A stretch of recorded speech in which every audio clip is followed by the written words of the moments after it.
అడుగుతారా? అయ్యా, ఈరోజు నా బ్రతుకు నీవు ఇచ్చింది, ఎలా బ్రతకను?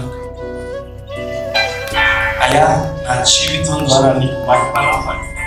అయ్యా, నా జీవితం ద్వారా నీకు ఘనత రావాలి. అయ్యా, ఈ రోజు నేను పనిచేసే స్థలాల్లో నీ నామానికి ఘనత రావాలి. నా తోటి పనివాడు గుర్తించాలి, నేను క్రైస్తవుని, క్రీస్తుని అనుసరించేవాడిని, యథార్థవంతుని, పరిశుద్ధుని, తప్పు చేసేవాడిని కాదు, అబద్ధమాడేవాడిని కాదు, దొంగ చూపులు చూసేవాడిని కాదు, బంగాళ కింద చేతులు పెట్టేవాడిని కాదు, నేను క్రీస్తును వెంబడించేవాడిగా నేను బ్రతకాలని క్రైస్తవుడు అనక.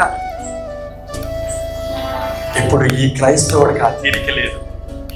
ఎంతసేపు ఈ క్రైస్తవుడికి ఉన్న తీరిక ఏంటంటే, అయ్యా అప్పులు ఉన్నాయి తీసేయి, బాధలు ఉన్నాయి తీసేయి, నిందలు ఉన్నాయి తీసేయి.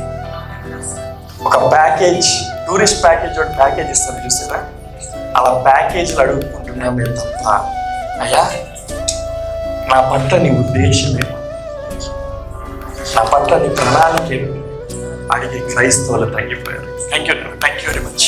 Thank you. హల్లెలూయా. ఇప్పుడు వీరు పేరుకి ఇరువురైనా వీరు నడిపించేవాడు ఒక్కడే, వీరు నిలబెట్టిన వాడు ఒక్కడే, వీళ్ళలో ప్రతిబింబించేవాడు ఒక్కడే. ఈ పిల్లలు 3 రోజుల నుంచి నిద్ర, సరైన తిండి లేకుండా ఈ మీటింగ్ కోసం అహర్నిశలు కష్టపడ్డారండి. ఎందుకో తెలుసా? క్రీస్తు అంటే ప్రేమ, క్రీస్తు అంటే ఇష్టం. Live for Jesus, love for others. This is the heart every Christian should have. ప్రతి క్రైస్తవుడు పోలుండాల్సిన హృదయం అంటే. ఆమేన్, హల్లెలూయా. రెండవది, సాతాను మిమ్మల్ని వేధిస్తాడా? ఎంతమంది సార్ నన్ను సాతాను వేధించాడని చెప్పి చేతులు ఎత్తండమ్మా, ఎత్తండమ్మా, పర్లేదు, నేనేమన్నాను. అయ్యో, యథార్థంగా దేవుని సన్నిధిలో ఒప్పుకోవడం తప్పేముంది? ఆమేన్, హల్లెలూయా. మిగతా వాళ్ళు ఎవరిని టచ్ చేసినట్టు లేడు, ఫ్రెండ్స్ అనుకుంటా.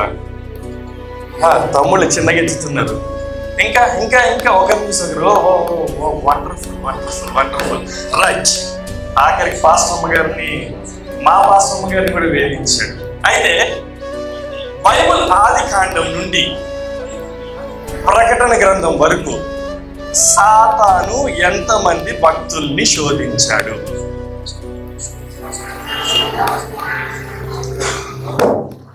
చెప్పండమ్మా. అందరినీ శోధించాడా? యోబు గారు, దాని తర్వాత ఎక్కడండి?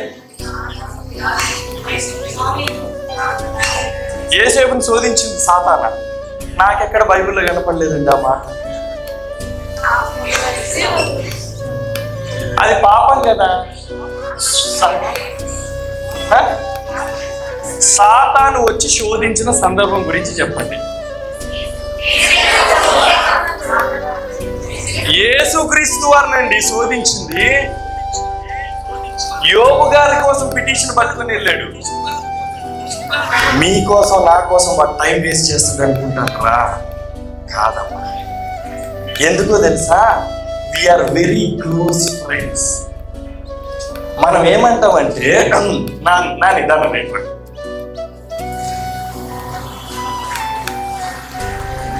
నేను సాతాను అనుకోండి, తమ్ముడు విశ్వాసం అనుకోండి. తమ్ముడు అంటే బాగుంటది కదా, అంతైనా తమ్ముడు కదా. ఇప్పుడు నేను అంటాను, నాని చర్చికి వెళ్తున్నావా? వెళ్ళి సాయంత్రం తెలుసు కదా మన గురించి, ప్రోగ్రామ్స్ అన్ని సెట్ చేసి పెట్టినాం. నువ్వేం భయపడకు, నీ చర్చి బయట నిలబడి ఉంటా.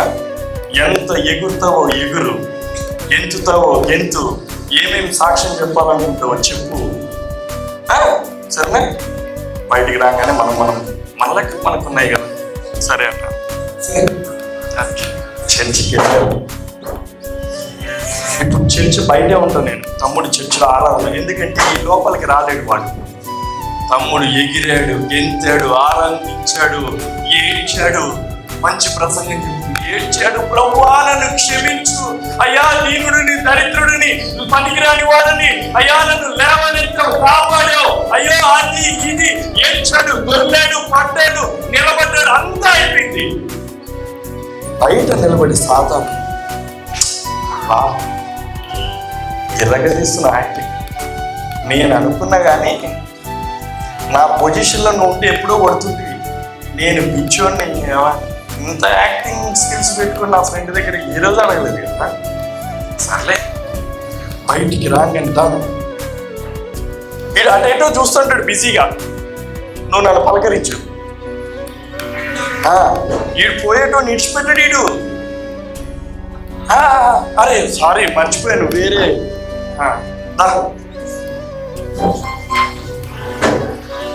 అర్థమైందమ్మా.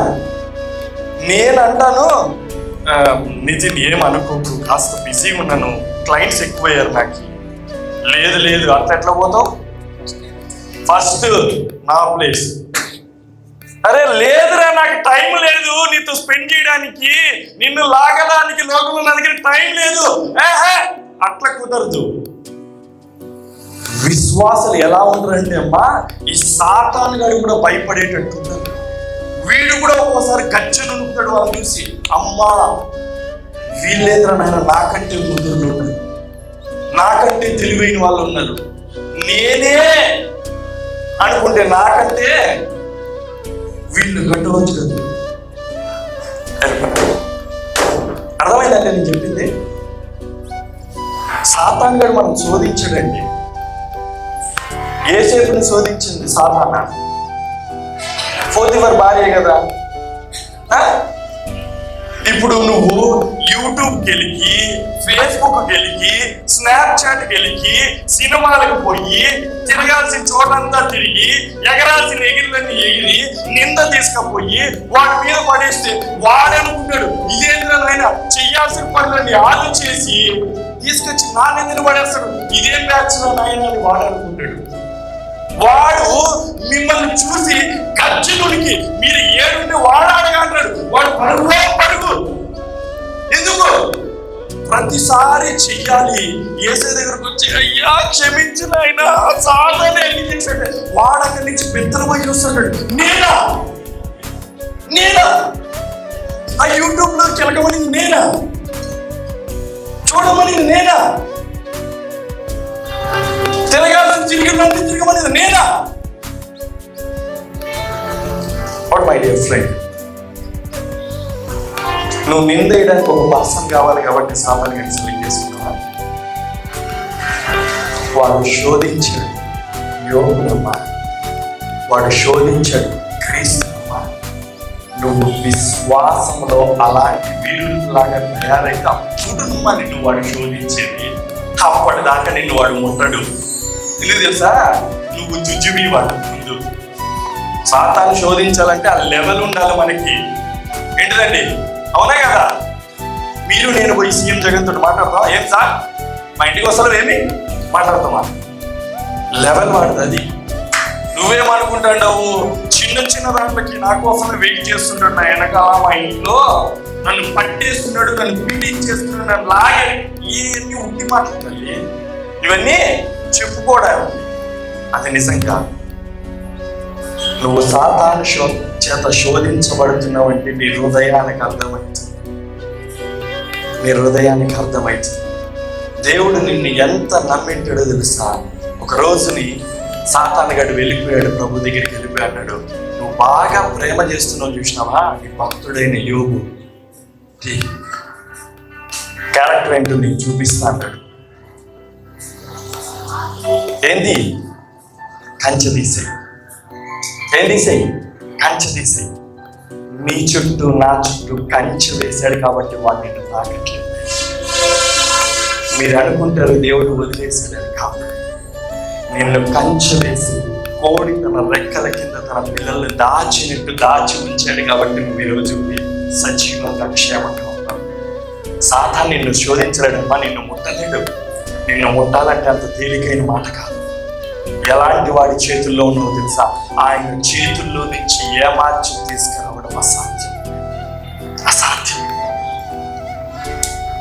వెళ్ళిపోయాడు. ఏం దేవా, తెగ మురిసిపోతాండవు కదా, నీ బిడ్డ గురించి మాటికి మురిసిపోతాండవు కదా, యోబు అని ప్రతి సభలో చూసినారా, నా యోబు గురించి చూసినారా, నా బిడ్డ గురించి తెలుసుకున్నారా, పోయి కలిసి వచ్చినారా, 10 మందిని తెగ ఆ మిఖాయిల్ని పిలిచి అడుగుతున్నావు, ఆ గాబ్రియల్ని పిలిచి అడుగుతున్నావు, దూతకి పిలిచి ప్రసంగం చేస్తున్నావే, యోబు అంటే ఏంటో నీకు తెలుసా అని అడిగాడంటే, నాకు ముట్టాలనుంది నీ భక్తి, నువ్వు కొడుకుని ఒక్కసారి నన్ను ట్రై చేయమంటావా? దేవుడు ఏమన్నాడండి? వద్దన్నాడా? యోబును నమ్మాడు దేవుడు. నమ్మి అన్నాడు, పిచ్చోడా, నేను ఇచ్చిన వాటిని బట్టి స్థుతిస్తున్నాడు అనుకున్నావా? నేను ఇచ్చిన వాటిని బట్టి స్థుతిస్తున్నాడు అనుకుంటున్నావా? ఐశ్వర్యం ఇచ్చినందుకు స్థుతిస్తున్నాడు అనుకుంటున్నావా? ఆ లోకంలోని అందమైన బిడ్డలు ఇచ్చినందుకు స్థుతిస్తున్నాడు అనుకున్నావా? భార్యను ఇచ్చినందుకు స్థుతిస్తున్నాడు అనుకుంటున్నావా? ధనం ఇచ్చినందుకు స్థుతిస్తున్నాడు అనుకుంటున్నావా? పరివారం స్థుతిస్తున్నాడు నువ్వు అనుకుంటున్నావా? అయితే వెళ్ళి నీ ఇష్టం, నీ చేతులకి అప్పచెప్పు. నీ చేతులకి వాడు సీదా వచ్చి ఎన్ని బాధలు పెట్టాలో అన్ని బాధలు పెట్టాడు. అయినా యోబు కదిలాడా? కదిలాడమ్మా? కదలలేదు కదా. కదిలాడా? ఇప్పుడు ఒక మాట నేను మిమ్మల్ని ఒక ప్రశ్న అడుగుతాను. దేవుడు తండ్రి కదా, ఏమా నాకు 4 కుమార్తెలు, నా బిడ్డలు ఎక్కడా కష్టపడకూడదని ప్రతినిత్యము ఆలోచన చేస్తాను నేను నా తండ్రికి. మరి దేవుడు ఎందుకంటే యోబును పర్మిషన్ ఇచ్చాడు సాతాను ముట్టడానికి? చెప్పాలా వీళ్ళు? ఏమా ఏంటిదమ్మా? నమ్మకం, నమ్మాడు కాబట్టి కంచె తీసాడు. ఎవరైనా చెప్పచ్చు.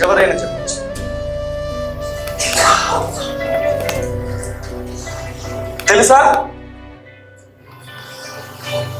సింపుల్ క్వశ్చనే కదా. ఒక తండ్రి తన బిడ్డ కష్టపడతాడు నేను ఆ పని చేయడం వల్ల అంటే ఎందుకు చేశాడు ఆ పని? తను నేర్చుకుంటాడా? ఎందుకో తెలుసా? యోబు దేవుని అనుసరించడంలో, పరిశుద్ధతలో, యథార్థతలో సాతానికి చూపించాలనుకోలేదు. ఈ లోకంలో నిలబడి ఉన్న నీకు నాకు చూపించాలనుకున్నాడు.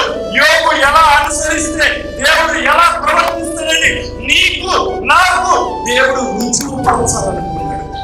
ఈరోజు నేను ఈరోజు యోబు గురించి మాట్లాడుతున్నావు అంటే ఎందుకు మాట్లాడుతున్నావమ్మా? ఒకవేళ నిజంగానే ఆ శ్రమ, ఇబ్బంది, ఆ కష్టం, ఆ వేదన యోబుకి రాకుండా ఉంటే నేను మాట్లాడుతున్నావా? మరి నువ్వెందుకు అదే శ్రమలో నడవడానికి ఇష్టపడట్లేదు? నీ తర్వాత తరాలు గడిచిపోయిన తర్వాత నీకు తెలుసా, మా నాయనమ్మ కంటికి పేదరికంలో ఉన్న యథార్థతను విడిచిపెట్టలేదు.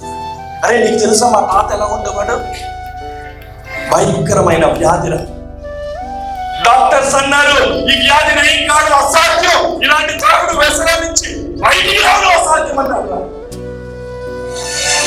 కానీ మా తాత ఎలాంటి విశ్వాస పోరాటం ప్రతిమ కలిగిన వాడిని తెలుసా అని నీ పిల్లలు చెప్పుకుంటున్న తల్లి. ఈరోజు ప్రతి ఒక్కరికి కంఫర్ట్ జోన్ కావాలి.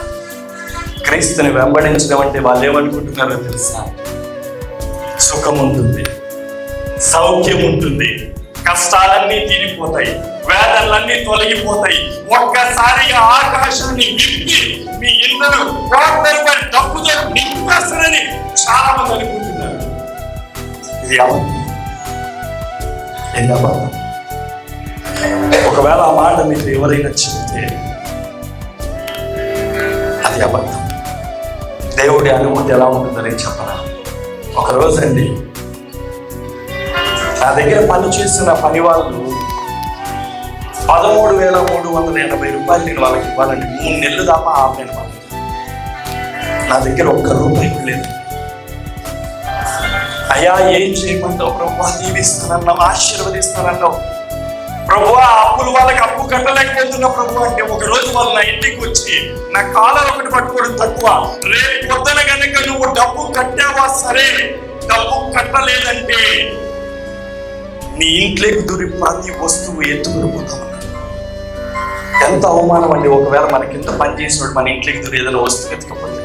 ఇప్పుడు తమ్ముడు ప్లే చేస్తున్న ఈ కీబోర్డ్ ఉందనుకోండి, తమ్ముడితో అన్నారనుకోండి, తమ్ముడు రేపు కనుక నువ్వు డబ్బులు లేదంటే ఈ కీబోర్డ్ ఎత్తుకుపోతున్నావు, నువ్వు వాయించే దగ్గర ఎత్తుకుపోతున్నావు అనుకోండి. ఇప్పుడు ఎవడో ఒకడు వచ్చి ఇలా ఎత్తుకుపోయాడు అనుకోండి, అది తమ్ముడు ఎంత తలగొట్టేసినట్టు ఉంటుంది. అలాంటి పరిస్థితి అండి నాది. ఆ రోజు రాత్రి ఏడుస్తున్నాను నేను, ప్రభువా ఏంటిది ప్రభువా, నా బ్రతికేంటిది ప్రభువా, నా పాటికి ఏదో చిన్న ఉద్యోగం చేసుకొని తినో తినకో నడిచో ప్రయాసపడి బ్రతికే వాడిని పిలిచావు. నిన్ను అనేక మందికి దీవెనకరంగా మారుస్తాను రా, అనేక మందికి ఆశీర్వాదకరంగా మారుస్తాను రా, నిన్ను తలగా మారుస్తాను రా, ఉన్నత శిఖరానికి ఎక్కిస్తాను రా.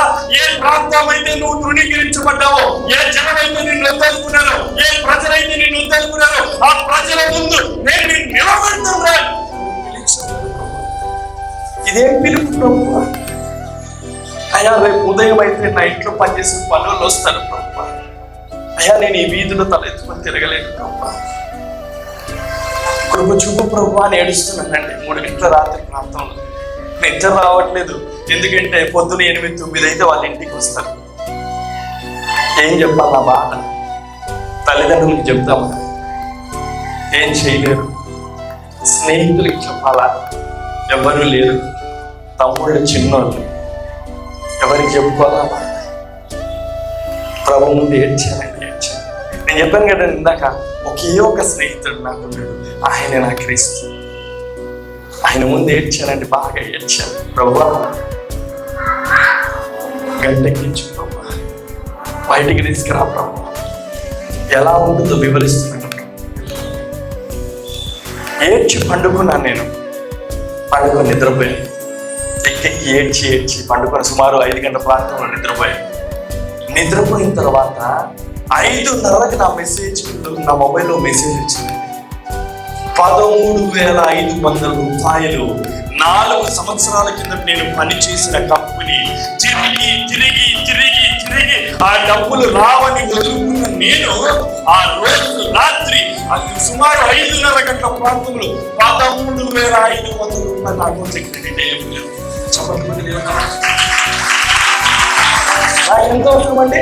13,380 రూపాయలు. దేవుడు నడిపి ఎలా ఉంటుందో తెలుసా తల్లి? నీకు ఈరోజు ఏది అవసరమో అది దేవుడు సమకూరుస్తాడు.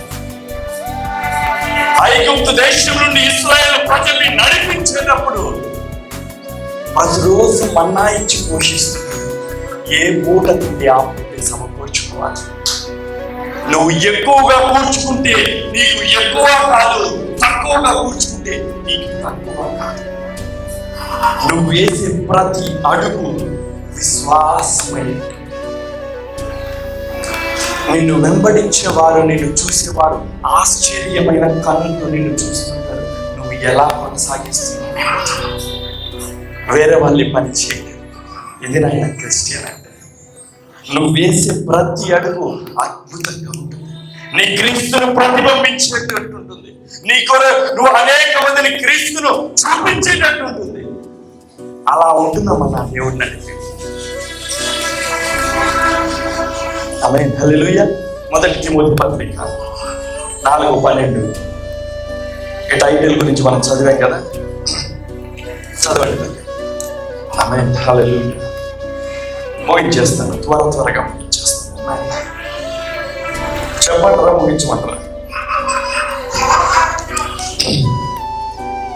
నీ యవ్వన కాలమును బట్టి ఎవడును నిన్ను తృణీకరింపనీయకుము, కానీ మాటలలోను, ప్రవర్తనలోను, ప్రేమలోను, విశ్వాసములోను, పవిత్రతలోను విశ్వాసులకు మాదిరిగా ఉండమన్నాడు.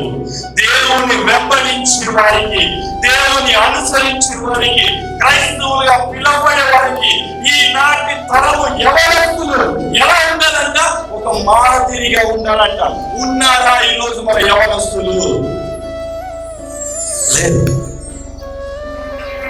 ఈ సాక్ష్యాలను ఎందుకు సెలెక్ట్ చేసి చెప్పమన్నానంటే, వారు అనుకున్నారు 1000 రూపాయలు పెట్టి తాగితే మేము సంతోషంగా ఉంటాము,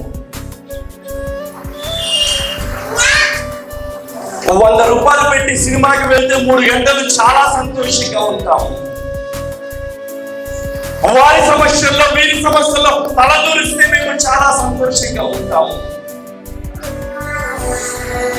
కొన్నిసార్లు మనుషులు తాత్కాలికమైన సంతోషాన్ని వెతుక్కొని నిజమైన సంతోషాన్ని కోల్పోతారు. నాకు చాలా ఇష్టం ఉండేదమ్మా BMW కారు కొనాలని. 20 ఏళ్ళ కళ. నా చిన్నప్పటి నుంచి అనుకునేవాడిని BMW కారు కొనాలి కొనాలని. చాలా ఇష్టం నాకు కార్లు అంటే పిచ్చి. నేను 10 ఏళ్లలో సుమారు 26 కార్లు కొన్నాను. అంత పిచ్చి నాకు కార్లు. BMW కారు 85 లక్షలు. దేవుడు ఆశీర్వదించాడు, ఉన్నత స్థితికి ఎక్కించాడు. ఒకరోజు నిజంగానే ఆ కారు కొన్నానమ్మ, కొత్త కారు కొన్నాను. 85 లక్షలు పెట్టి అక్షరాల కారు కొన్నాను. 85 లక్షలు పెట్టి కొన్న కారు 20 ఏళ్ళ నా కళ, 20 ఏళ్ళ నా ఇష్టము, 20 ఏళ్ళ నా ఆశ 2 వారాలు లేదండి. 2 వారాలు నేను దాంట్లో తిరిగేటప్పటికి 3వ వారం దాంట్లో ఎక్కి తిరగాలంటే బాధ వేసింది. బ్యాక్ పైన వచ్చేసేది. అది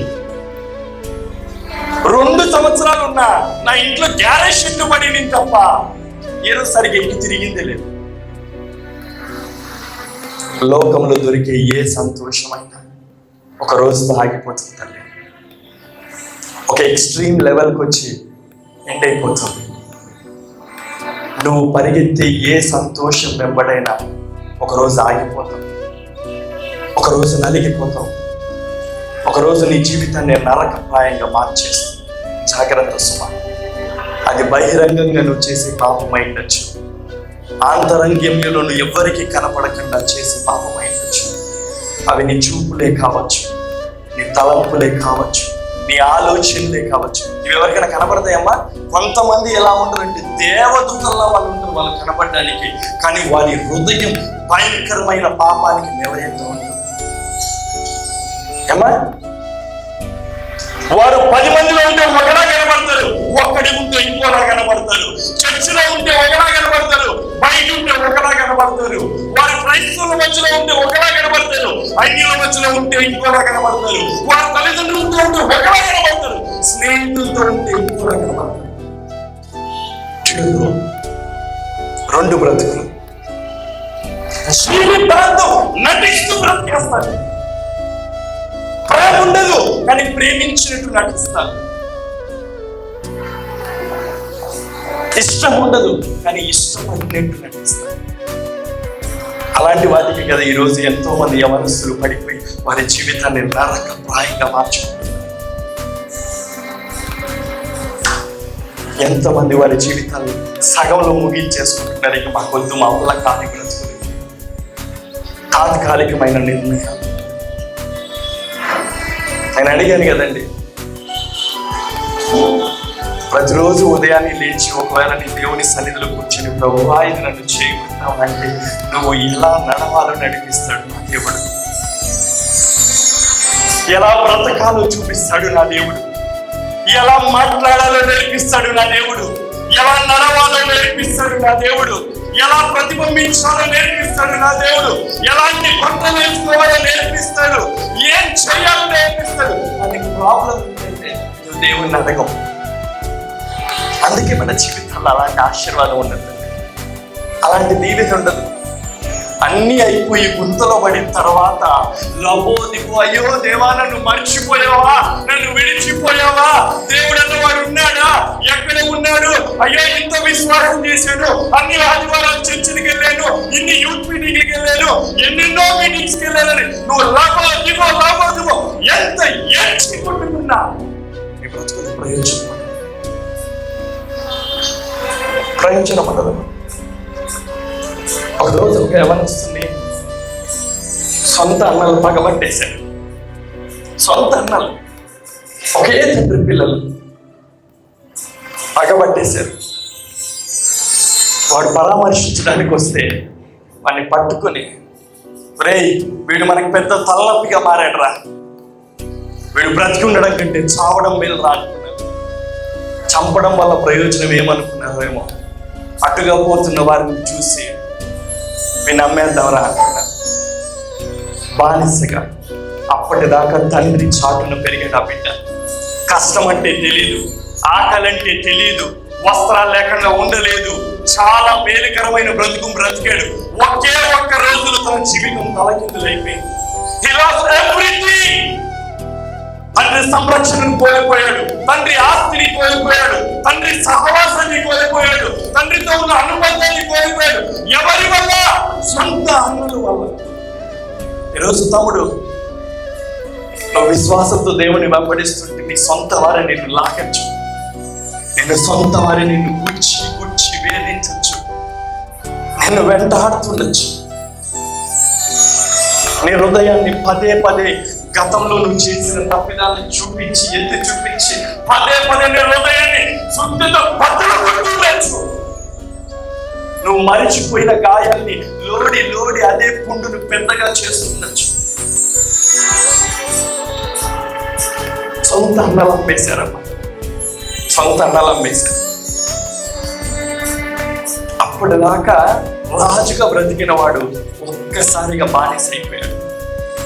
వన్ డే, సింగిల్ డేలో. ఎందుకమ్మా?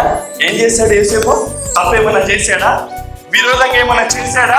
ఏమన్నా పాపం చేశాడా? ఎవరినైనా కొట్టి చంపాడా? ఎవరి దగ్గర దొంగతనం తెచ్చాడా? లేకపోతే తండ్రి పేరుని అవమానం చేశాడా?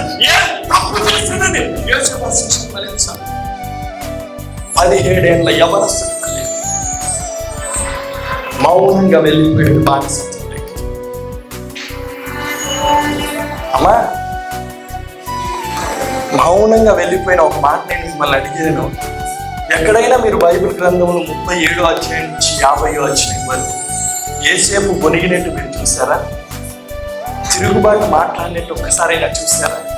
అరే ఏం దేవుడు, మా నాన్న ఊరికి చెప్పాడు, అబ్రహాము దేవుడు, ఇసాకు దేవుడు, నాయన నా దేవుడు, ఇదేం దేవుడు నాయన, ఇదేం దేవుడు, అసలు ఇదేమా భక్తి, ఇదేం పుచ్చుతనము, ఏం దేవుడు అనే వాళ్ళు ఉంటే నాకు ఈ శ్రమ అవసరమా, నాకు ఈ కష్టం అవసరమా, నాకు ఈ ఇబ్బంది అవసరమా, నాకు ఈ పరిస్థితి అవసరమా అడిగేవాడా లేదా?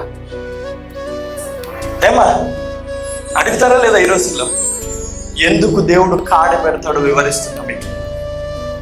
ఎందుకు మీ భుజాల మీద కాడి పెట్టడానికి ఇష్టపడుతున్నాడు ఏం వివరిస్తున్నాడు. ఏ యవనస్తుడి మీదైతే ఆయన కాడి మోపుతాడో. తమ్ముడు, ఒకవేళ నీ యవన ప్రాయంలో ఆర్థికమైన సమస్యలతో నలిగిపోతుండొచ్చు. బహుశా నీ ఇంట్లో తల్లిదండ్రులు గొడవలు పడ్డం పట్టు, కుటుంబంలో సమాధానం లేకుండా ఉండొచ్చు. నీ మనసులో భయంకరమైన వేదన ఉండొచ్చు బహుశా. కానీ ఎందుకు మోపాడో నువ్వు గ్రహించలేకపోతున్నావు. ఎందుకు మోపాడో తెలుసా మా యోసేపు మీద? తెలుసు ఎవరికైనా? 17 ఏళ్ల యవనస్తుడు యేసేపు పట్టబడ్డప్పుడు, యేసేపు అన్న పేరుకి అర్థము అభివృద్ధి చెందువాడు అని అర్థం అమ్మ. అభివృద్ధి లేదు ఆయన జీవితం. అభివృద్ధి లేదు కాదు కదా, ఉన్నది కూడా పోగొట్టుకున్నాడు. తిరుగుబాటు మాట్లాడలేదు, వ్యతిరేకించలేదు దేవుణ్ణి. తన తండ్రి మీద కొనగలేదు, తన అన్నల మీద పగ పెంచుకోలేదు. ఈ రోజుల్లో క్రైస్తవులు ఉన్న పెద్ద లోకం ఏంటో తెలుసలేదు. ప్రతీకార ఎంచులతో నలిగిపోతారు. ప్రతీకారం. మన జీవితంలో మనల్ని ఎవరైనా బాధ పెడితే, ఎవరైనా ఏదైనా ఒక మాట అంటే మనం చచ్చలాగా గుర్తుపెట్టుకుంటాం. ఎందుకు? వాడిని ఏ రకంగా సాధించాలి. మా పెద్దనాన్న మా టైంలో ఇంతగా మమ్మల్ని బాధ పెట్టాడు. మరి నమ్ముతారో లేదో పెట్టారా?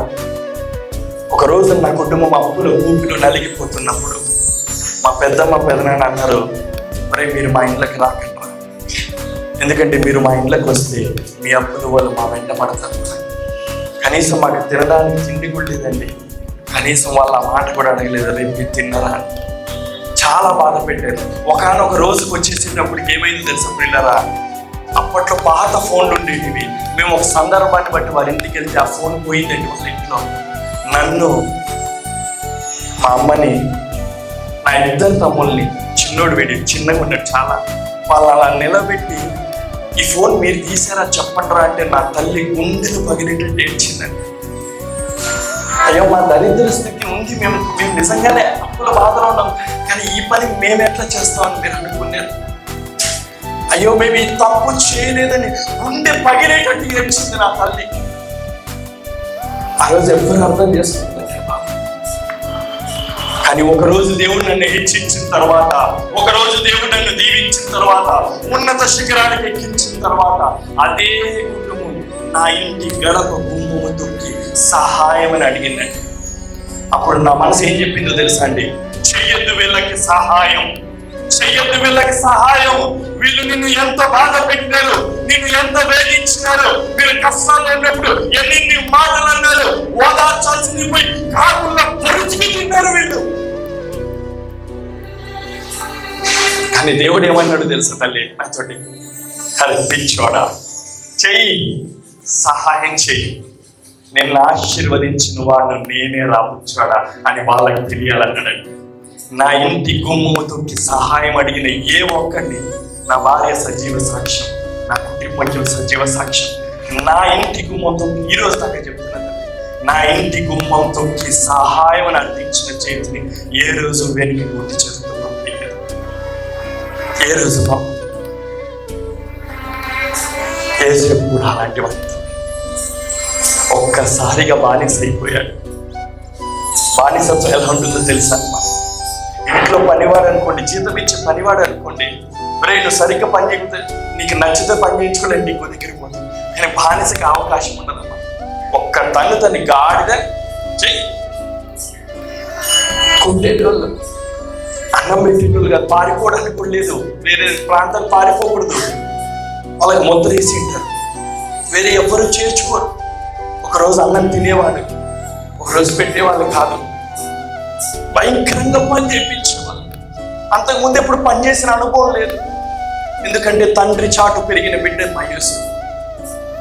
ఒక్కసారిగా బ్రతుకు మారిపోయింది, ఒక్కసారిగా బ్రతుకు మారిపోయింది. ఎన్ని బాధలు భరించవచ్చు, కానీ దేవుని వాక్యం సెలవిస్తుంది, యేసేపు పని అంతా దేవుడు ఆశీర్వదించాడు. ఎందుకో తెలుసమ్మా? ఎక్కడ పని అప్ప చెప్పినా, ఎవరు పని అప్ప చెప్పినా, ఎవరెన్ని మాటలన్నా మౌనంగా పనిచేయడమే తెలుసుకున్నాడు తప్ప ఎదిరించడం నేర్చుకోలేదు తల్లి.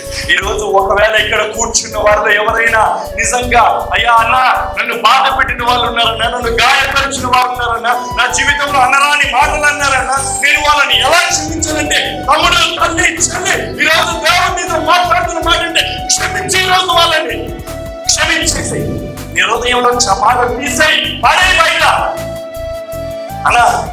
ఈ రోజుతోటి నా ప్రభు ముందు ఒప్పుకుంటున్నాను, యథార్థంగా నేను వారిని క్షమిస్తాను, యథార్థంగా నేను వారిని క్షమిస్తాను.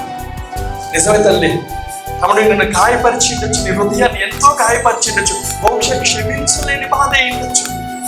కానీ దేవుని ప్రేమ ఏమంటుందో తెలుసా? Love for others. క్షమించి, నేను నిన్ను ప్రేమించాను కదా, నేను నిన్ను క్షమించాను కదా, అలానే క్షమించేసి యేసేపు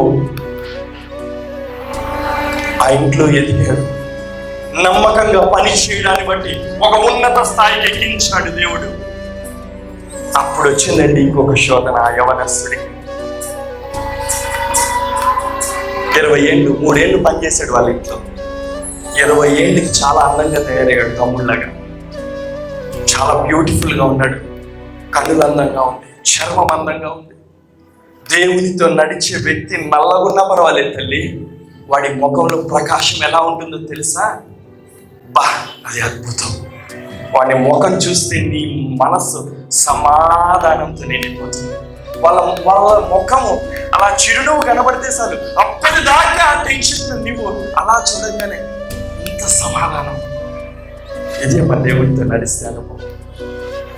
పోతీఫర్ భార్య అనుకునింది, బా ఇంత అందగాడా, ఎంత అందగాడా, పాపం చేద్దాం. నువ్వు నేను కలిసి పాపం చేస్తే కనిపెట్టేటోడు లేడు, నువ్వు నేను కలిసి తప్పు చేస్తే మనం గుర్తించేవాడు లేడు. ఎందుకో తెలుసా? ఈ ఇంట్లో అధికారిని నువ్వు, ఈ ఇంట్లో రాణిని నేను, నువ్వు నేను కలిసి పాపం చేస్తే పసిగట్టలేడు ఎవరు. వ్యాలిడ్ క్వశ్చనే కదా. పోతీఫర్ పనిలో బిజీగా ఉన్నాడు, ఈయనేమో పని వాళ్ళకి హెడ్, ఆమెమో రాణి.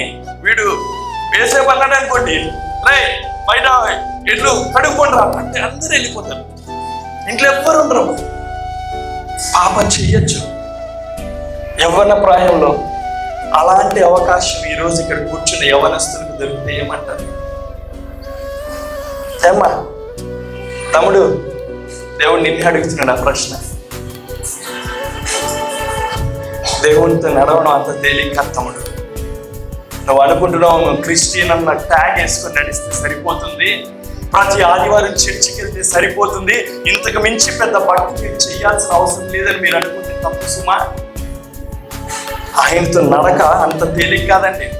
నేను ఎప్పుడూ ఒక మాట చెప్తాను. ఏం చెప్తాను తెలుసా? ఇశ్రాయేలు ప్రజల్ని ఇడిపించి ఐగుప్తు దేశం నుంచి దేవుడు నడిపిస్తున్నాడు. ఆయనే సాక్షాత్తు ముందుండి నడిపిస్తున్నాడు. పగలు మేఘస్తంభమై, రాత్రి అగ్నిస్తంభమై కునుకకుండా నడిపిస్తున్నాడు. మరి ఎంతమంది చేరారు తల్లి ఆ కానాన్ దేశంలో ఆ తరం వాళ్ళు? ఇద్దరు.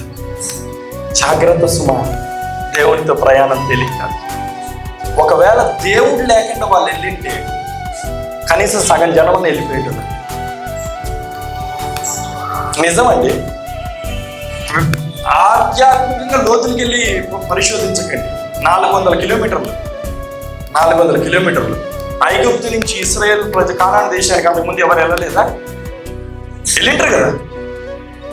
దేవుడు లేకుండా ప్రయాణం తేలిగ్గా ఉంటుందమ్మా, కానీ నీ గమ్యమే అధోగోచరంగా ఉంటుంది.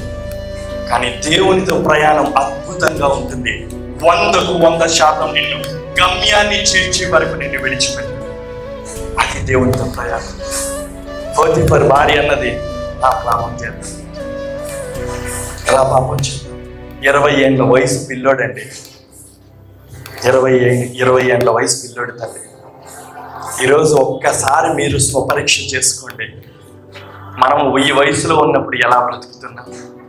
నిజంగానే క్రీస్తుని ప్రతిబింబిస్తున్నామా? క్రైస్తవులమని చెప్పుకుంటూ క్రీస్తుని పక్కన పడేసి లోకానుసారంగా బ్రతుకుతున్నామా? ఇందాక విన్నాం చూసారా, ఒక లోకస్తుడికి క్రైస్తవుడికి ఏ తేడా లేదు. పాపం చేసినప్పుడు అందరూ ఒకటే. అది నువ్వు క్రైస్తవుడు అనుకుంటే నీ పక్కన నిలబడిన ప్రభు అవమానం పొందుతున్నాడు. ఆయన అవమానం పొందుతాడు. బ్రతుకు ఈ లోకంలో ఎలా బ్రతుకుతావో తెలుసా? తరతరాలు నీ పేరు చెప్పుకునేటట్టు బ్రతుకు, తరతరాలు నీ ప్రభు నామాన్ని కనపరిచేటట్టు బ్రతుకు.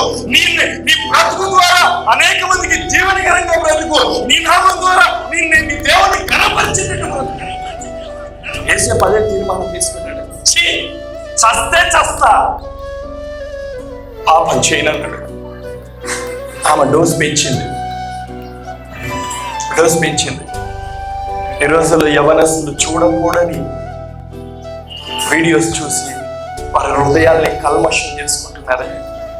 అలానే యోసేపుని ఎంత వేధించిండొచ్చు. పోతిఫర్ భార్య యజమానురాలు. ఈ రోజుల్లో ఎన్నో పిచ్చి లోపాలకి లోబడి పిల్లలు తమ జీవితాన్ని నాశనం చేసుకుంటున్నారు, నరకప్రాయం చేసుకుంటున్నారు. సజీవుడు అయిన దేవుణ్ణి సంరక్షించే తల్లిదండ్రుల్ని మర్చిపోతున్నారు. యవ్వన వయసులో యవ్వన ప్రాయం తల్లిదండ్రుల చేతులకు అప్పచెప్పి దేవుని చేతులకు అప్పచెప్పి నిలబడాల్సిన యవనస్తులు వారి జీవితాలు ప్రస్తుతం వైపు నడిపించుకుంటున్నారు.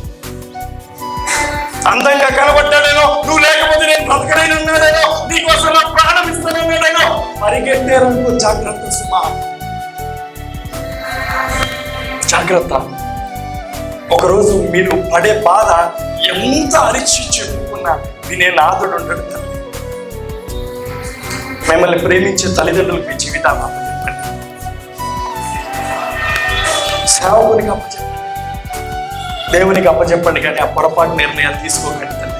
క్షణకావేశంలో మీరు తీసుకునే నిర్ణయాలు మీ జీవితం అంతా ఏడ్చిన సరిపోవమ్మా, సరిపోదు. కన్నీరు ప్రతిరోజు కార్చినా తక్కువైపోతుంది తల్లి, తక్కువైపోతుంది. అలాంటి పనులు చేయగలరు. పోతిఫర్ భార్య ఎంత వేధించినా యవనస్తుడు కొనకలేదు, వెనకలేదు. ఒకరోజు ఇట్లా కాదనుకున్నది భార్య. ఆ పిల్లోడు లోపలికి రావడం చూసింది. అందరూ పనులు బయటికి వెళ్ళిపోయారు.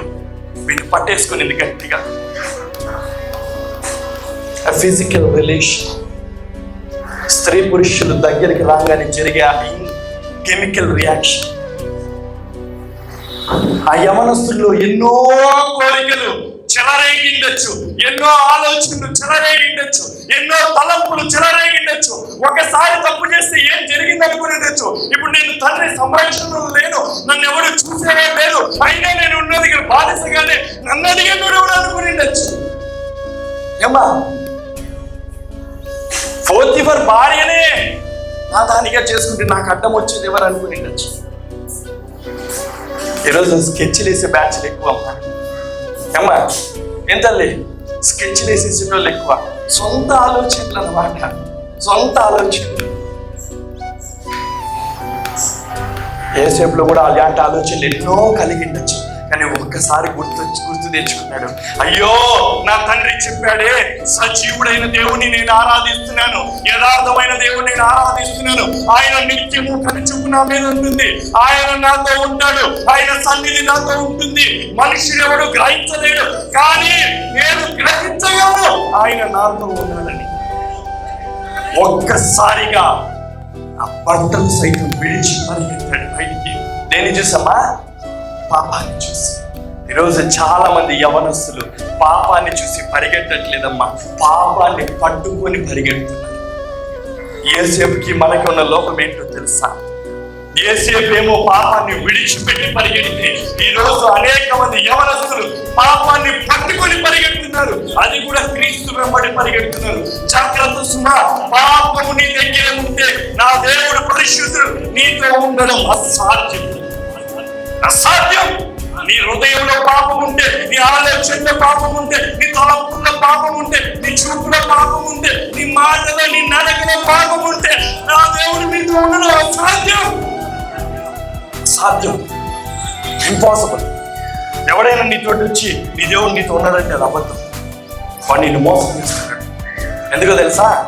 ఆయన పరిశుద్ధుడు, ఆయనను ఆరాధించేవారు పరిశుద్ధులై ఉంటారు. పరిశుద్ధులే ఆయనను ఆరాధించగలరు, కానీ అపవిత్ర హృదయముతో, అపవిత్ర ఆలోచనలు ఏ మనిషి ఆయనను సమీపించలేడు, అసాధ్యం. ఒకవేళ నువ్వు అలా ఏమన్నా పొరపాటు జరిగితే జాగ్రత్త సుమా. You need to come before the Lord with a pure heart. తప్పు చేసావా, పొరపాటు చేసావా, రాని సన్నిధి, దేవుని సన్నిధిలో మోకరించు, కార్చుని కన్నీళ్లు, ఉమ్మరించు నీ హృదయాన్ని. తండ్రి, తప్పైపోయింది నాయన, నన్ను క్షమించు అనగానే ఒక తండ్రి బిడ్డను చేర్చుకున్నట్టు నిన్ను హక్కును చేర్చుకుని గుండెలకు హత్తుకుంటాడే తప్ప, ఆ పాపాన్ని నువ్వు లోపల పెట్టుకుని అయ్యా నేను నిన్ను ప్రేమిస్తున్నానే అంటాడు. Shut up you idiot, get out అంటాడు. ఏమంటాడండి? అసాధ్యం. 13 ఏళ్ళు తల్లి, 17 ఏళ్ళ ప్రాయంలో బానిసగా పట్టుబడ్డాడు యేసేపు. 13 ఏళ్ళు నరకం చూశాడు. ఆయన చేయని తప్పుకు నింద భరించాడు. నా అనుకున్న వారు లేరు, స్నేహితులు లేరు, పరామర్శించడానికి జైల్లో ఎవరు రారు, అసలు నువ్వు బ్రతుకున్నావా చచ్చినావా అని అడిగేదో లేడు, అసలు తన బ్రతికేందో తనకే తెలియదు. యవనస్తుడికి 13 ఏళ్ళు తల్లి, 13 ఏళ్ళు, 1 సంవత్సరం 2 సంవత్సరాలు కాదమ్మా. చాలా మంది ఏమనుకుంటారంటే యేసేపు బానిసగా పట్టబడ్డాడు, పట్టబడిన వెంటనే సింహాసనం ఎక్కాడు. కాదండి, 13 ఏళ్ళు దేవుడు పరీక్షించాడు. 13 ఏళ్ళు దేవుడు యేసేపు మీద కాడి మోపి ప్రతిదీ నేర్పించాడు, అనుభవంలోకి తీసుకొని వచ్చాడు. ఆ సింహాసనం మీద కూర్చున్నప్పుడు ఎంతో మంది నిన్ను వెంటాడతారు, ఎంతో మంది నిన్ను మోహిస్తారు, ఎంతో మంది నిన్ను చుట్టుకుంటారు. ధనం నీలోకి వస్తుంది, అన్ని నీలోకి వస్తాయి. యేసేపు నువ్వు సిద్ధపడాలి. నిన్ను తరిఫీదు చేస్తాను, నిన్ను ప్రిపేర్ చేస్తాను. ఎందుకు మోపుతున్నానో తెలుసా? ఈ కార్య ఎందుకు మోపుతున్నాను ఈ రోజు నీకు అర్థం కాకపోవచ్చు. రేపు ఉన్నతమైన ఆలోచన ఉంది. ఆమేన్, హల్లెలూయా. 21 ఏళ్ళు తల్లి, కష్టం తప్ప నా జీవితంలో నేను ఏ రోజు ఏది చూడండి. ఎన్నోసార్లు నా దేవుణ్ణి అడిగాను, ఎందుకు ప్రభువా ఈ కష్టం? నాకు ఇప్పుడు 38 ఏళ్ళు తల్లి. కానీ నేను ఇప్పుడు ఒక మాట చెప్పనా, గత 12 ఏళ్ళు దేవుడు నన్ను ఎంతగా ఆశీర్వదించాడంటే అండి, 4,000 రూపాయలు ఉద్యోగం చేసి నేను సుమారు 400 మందిని ఉద్యోగాలు ఇచ్చేటట్టుగా దేవుడు నన్ను మార్చాడు. చెప్పాను కదమ్మా, ఒకానొక సమయంలో నా భార్య అడిగితే నేను అనేవాడిని, పాంప్లెట్స్ అమ్మ పెట్టేటివని. ఈ పిల్లలే మోసారి పిల్లలు అడగండి, ఈ పిల్లలు మోసేవాళ్ళు బస్తాలతో డబ్బుని. ఓ రోజు నేను అన్నాను, ప్రభువా ఇంత స్థాయి నాకు అవసరమా అంటే, ఒరే పిచ్చోడా, ఆ రోజు నీ మీద మోపిన కాడెందుకో తెలుసా? ఇది హ్యాండిల్ చేయగలిగే అనుభవంలోకి నువ్వు రావాలి. ఇది నిన్ను ప్రేరేపించకూడదు, ఇది నిన్ను లోపరుచుకోకూడదు, ఇది నీ మీద ఆధిక్యత చలాయించకూడదు. అందుకే ఆ రోజు కాడెను మోపిన నాయన, అందుకే నీకు అనుభవాన్ని ఇచ్చాడు. ఎందుకో తెలుసా? డబ్బు వస్తే మనిషి మారిపోతాడు, కానీ నీ జీవితంలో ఆ మార్పు ఉండకూడదు. ఏ రోజు నేను పిలుస్తానో ఆ రోజు వద్దనుకొని రావాలి కూడా ఎంత. అందుకు మోపెట్ట పిచ్చోడా నీ మీద కాడే. ఏసేపుకి ఎందుకు మోపెట్ట తెలుసమ్మా? అందుకు మోపెడతలే.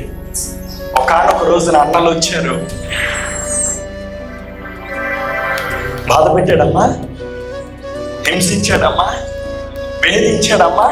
అధికారం ఉంది కదా, అధికారం ఉంది కదా, ఏమైనా చేయొచ్చు కదా, వస్తువులతో చంపొచ్చు కదా, చెరసాల్లో వేసి బాధించొచ్చు కదా. చేసాడా పని చేసేపు? అందుకు మోసాడమ్మా. ఎందుకు మోపాడా కాడే? ఎందుకో తెలుసా? నిన్ను అనుభవం గుండా నడిపిస్తాడు, నిన్ను దైవత్వంలోకి మారుస్తాడు. నిన్ను చూస్తే నువ్వు క్రీస్తును ప్రతిబింబించేటట్టు మారుస్తాడు. నువ్వు నిలబడి నడుస్తుంటే జనులు గుర్తిస్తారు, క్రీస్తు అంటే బహుశా ఇలా ఉండేవాడు. అబ్బా, ఏమి ప్రేమ, ఏమి వాత్సల్యత, ఏమి కనికరం ఈ వ్యక్తిలో. నిన్ను చూస్తే నీ క్రీస్తు కనపడాలి తల్లి, నీ గుణ లక్షణాల్లో. తమ్ముడు, నువ్వు బ్రతికే విధానం చూస్తే, అందుకే కదా దేవుడు అన్నాడు, నీ యవ్వన ప్రాయమును బట్టి ఎవరు నిన్ను తృణీకరించకూడదు. నువ్వు నోరు తెరిచి మాట్లాడితే 10 మంది కూర్చొని వినాలా, ఒరే వీడు మాట్లాడితే జ్ఞానంగా ఉంటుందిరా, ఒరే వీడు మాట్లాడితే ఆశ్చర్యకరంగా ఉంటుందిరా, ఒరే వీడు మాట్లాడితే ఏదో తెలియని ధైర్యం వచ్చేస్తుంది. వాడి వయసు ఎంతరా? 15 ఏళ్ళు. కానీ వాడి మాటలేందిరా 40-50 ఏళ్ళు అనుభవం నోడుతూనే ఉన్నాయి. సమస్య నీ దగ్గరికి వస్తే పరిష్కారం చెప్పేదానికి ఉంటావు తల్లి. అంతేగాని సమస్య తెస్తే దాన్ని కిచిడీ చేసి, మసాలా చేసి, ఇంకా దాంట్లో ఇంకొన్ని మసాలా యాడ్ చేసి అవతల వాడి కలిపి తీసి అవడరా అనేటట్టు ఉండదు తల్లి. ఆ పని సమాధానం ఎవరికైనా కావాలంటే వాడికి గుర్తొచ్చేది ఏంటో తెలుసా? మొదటిగా నీ ఇంటికి గుమ్మం గుర్తు రావాలి. అరే, ఆ అక్క దగ్గరికి వెళ్తే తెలియని సమాధానం వస్తుందిరా, ఆ అక్క దగ్గరికి వెళ్తే సరైన పరిష్కారం చెప్తుందిరా, ఆ అక్క దగ్గరికి వెళ్తే ఎందుకో తెలియదురా. ఏ తాగుడు పోతాడైనా, ఏ తిరుగుపోతాడైనా, ఒరే నేను తాగుడు మానాలనుకుంటున్నాను, నేను ఇప్పుడు నితిన్ దగ్గరికి వెళ్తాను. అరే, వాడితో తిరిగితే నేను తాగలేనురా, వాడితో తిరిగితే నేను చెడ్డ మాటలు మాట్లాడలేనురా. ఇది అమ్మా క్రైస్తవుడు, ఇది తల్లి క్రైస్తవత్వం. మీరేమనుకుంటున్నారు? చర్చికి వచ్చి చందాలేసి వెళ్ళిపోతే సరిపోతుంది. నీకేన్నిడికి తేడా ఏముంది నాయన? అప్పుడు ఏం తేడా ఉంది? నీకేన్నిడికి ఏమన్నా ఉందా తేడా? ఏం లేదు. అలా మీరు టైం వేస్ట్ చేసుకోకండి. అనుసరిస్తే నీ దేవుని యథార్థ హృదయం అనుసరించు, నిలబెట్టాడు. ఒకరోజు అనేక మందికి దీవెనకరంగా అలాగానే నిలబెడతాడు. ఎందుకో తెలుసా అమ్మా? నిన్ను అంతగా ప్రేమించాడు, అంతగా ప్రేమించాడు. చాలా మంది అంటారు, అప్పులు పోతే సరిపోతుంది, బాధలు పోతే సరిపోతుంది. నేను ఎప్పుడు ఒక మాట చెప్తాను, చెప్పకుండా ముగించను ఈ మాట. మీరు అనుకుంటున్న ఐశ్వర్యం ఉంది చూసారా, అది నా ప్రభు దులిపితే కాలు దుమ్ముని చూసారా, దాంతో సమానం అన్నైన. ఈ లోక ధనమంతా తెచ్చి నా ప్రభు పాదాల ముందు పోల్చిన ఆయన దులిపే దుమ్ము చూసారా, దానితో కూడా సమానం కాదని. మీరు పిచ్చినాళ్ళ వైపు పరిగెడుతున్నారు, పనికి వాళ్ళ వైపు పరిగెడుతున్నారు. పరిగెత్తండి, క్రీస్తు వైపు పరిగెత్తండి. గుర్తించండి మీరు రక్షణ ఎంతో విలువైందో, గుర్తించండి మీరు పొందుకున్న రక్షణ ఎంతో విలువైందో. చచ్చేదాకా దాన్ని వదులుకోకుండా బ్రతకండి, పాపాన్ని విడిచి పరిగెత్తండి. యేసేపును కూర్చోబెట్టినట్లు ఎవరన్నా అనుకున్నారా అమ్మా? అన్నలు అనుకున్నారా? అరే ఈయన్ని అమ్మేస్తే అరే నాయన ప్రైమ్ మినిస్టర్ అయిపోతాడు రైడ్కి ఉన్న టాలెంట్కి అన్నారా? అనుకున్నారమ్మా? యాకోబు అనుకున్నాడా? పోనీ యేసేపు అనుకున్నాడా? అమ్మేస్తే అమ్మేసినారులే, నాకున్న టాలెంట్ నేను ఎక్కడికి వెళ్ళిపోతా, ప్రైమ్ మినిస్టర్ కాను ఈ దేశం అనుకున్నాడమ్మా? నీ ఆలోచనలు నా ఆలోచనలు తారుమారు చేసేవాడు. ఆశీర్వాదం అంటే నేనేమనుకుంటుంటుంది తెలుసా తమ్ముడు?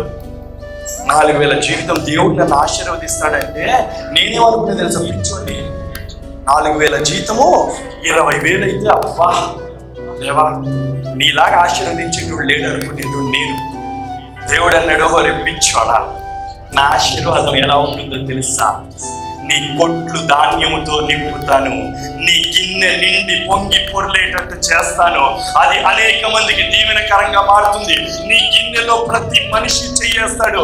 నీ గిన్నె ఖాళీ కాదు. అదే నేను ఇచ్చే ఆశీర్వాదం. ఆమేన్, హల్లెలూయా. ఆశీర్వాదం కావాలా? ఇప్పుడు మీ అప్పులు పోతే చాలమ్మా. ఇప్పుడు మీ పిల్లలకు ఉద్యోగాలు వచ్చేస్తే చాలా.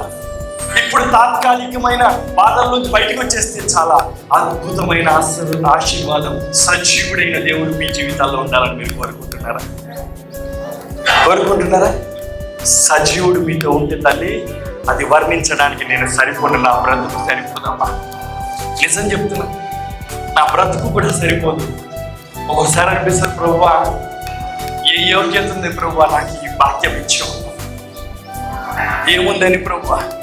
సరైన చదువు లేదు, సరైన టాలెంట్ లేదు, సరిగ్గా మాట్లాడలేను,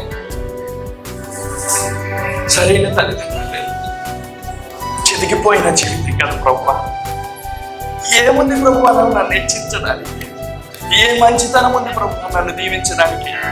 అంటే నా ప్రభు చెప్పిన సమాధానం ఏంటో తెలుసు పిల్లరా? పిచ్చోడా, ఏమైనా ఉండాలారా నేను ప్రేమించడానికి? నువ్వు నా బిడ్డ అన్న మాట చాలదా? నువ్వు నా పిల్లోడివి, నువ్వు నా కొడుకువి, నువ్వు నా బిడ్డవి, కూతురు అన్న మాట చాలదా నిన్ను ఆశీర్వదించడానికి, నిన్ను హెచ్చించడానికి? ఆ ఒక్క పదము సరిపోదా? ఈరోజు కూర్చుంటున్న ప్రజలతో దేవుడి మాట్లాడుతున్న మాట అదే. నువ్వు ఆయన పిల్లవాడి కుమార్తెవు, కుమారుడు, ఈ ఒక్క మాట సరిపోతుంది. లేచి నిలవాలండి. ఆమేన్, హల్లెలూయా. ఆనాడు యోసేపును దేవుడు దీవించాడమ్మా. ఎందుకో తెలుసా? యవ్వన ప్రాయంలో తన జీవితాన్ని భ్రష్టత్వం వైపు నడిపించలేదు, పాపం వైపు పోనివ్వలేదు. ఇంకొక మైకి పెట్టలేదు, ఇంకొక మైకి కాస్త మీరు కూడా హెల్ప్ చేయండి. ఆమేన్, హల్లెలూయా. ఓ పరిశుద్ధుడా నీకు వందనాలు తల్లి. ఒకవేళ ఈరోజు ఎవరైనా ఆయాసంతో ఇక్కడ కూర్చొని ఉన్నావా? ఎవరి మీదైనా భారంతో కూర్చొని ఉన్నావా? తమ్ముడు, నీ యవ్వన ప్రాయంలో నీ చుట్టూ ఉన్నవారు నిన్ను చాలా ప్రభావితం చేస్తున్నారా? అయితే ప్రభు నీతో మాట్లాడుతున్నాడు, జాగ్రత్త సుమా. నీ యవ్వన ప్రాయంలో, నీ యవ్వన వయసులో తొలగిపోకు తమ్ముడి, కుడికి కానీ ఎడమకు కానీ. అది చాలా విలువైన బ్రతుకునైనా. ఆనాడు యోసేపు నమ్మకంగా బ్రతికాడు. ఎంతో కష్టము, బానిసగా బ్రతుకుతున్నాడమ్మా. ఆదరించేవారు లేరు, పలకరించేవారు లేరు. పాపం చేశాడా, తప్పు చేశాడని గుర్తించేవారు కూడా లేరు. అయినా కూడా దేవుడు నన్ను చూస్తున్నాడని పరిగెత్తాడు తండ్రి. పరిగెత్తాడు మా పాపాన్ని విడిచి, పరిగెత్తాడు. ఈరోజు ఒక్కసారి నువ్వు ఆలోచన చేయి. నిజంగానే పాపాన్ని విడిచి పరిగెడుతున్నావా? పాపం వెంబడి పరిగెడుతున్నావా? పరిశుద్ధత వెంబడి పరిగెడుతున్నావా? నువ్వు అనుకోవచ్చు నేను చేసేవి చిన్న చిన్న తప్పులే కదా. అమ్మా, నీ దేవుడు ఎంత పరిశుద్ధుడో తెలుసా? చిన్న విషయాన్ని కూడా తప్పే ఆయన దృష్టిలో, పాపం పాపమే ఆయన దృష్టిలో, యథార్థత ఆయన దృష్టిలో. బహుశా నీ దృష్టిలో కొలతలు ఉండొచ్చేమో కానీ పాపాన్ని బట్టి ఆయన దృష్టిలో కొలతలు లేవు తల్లి. పాపం అంటే పాపమే.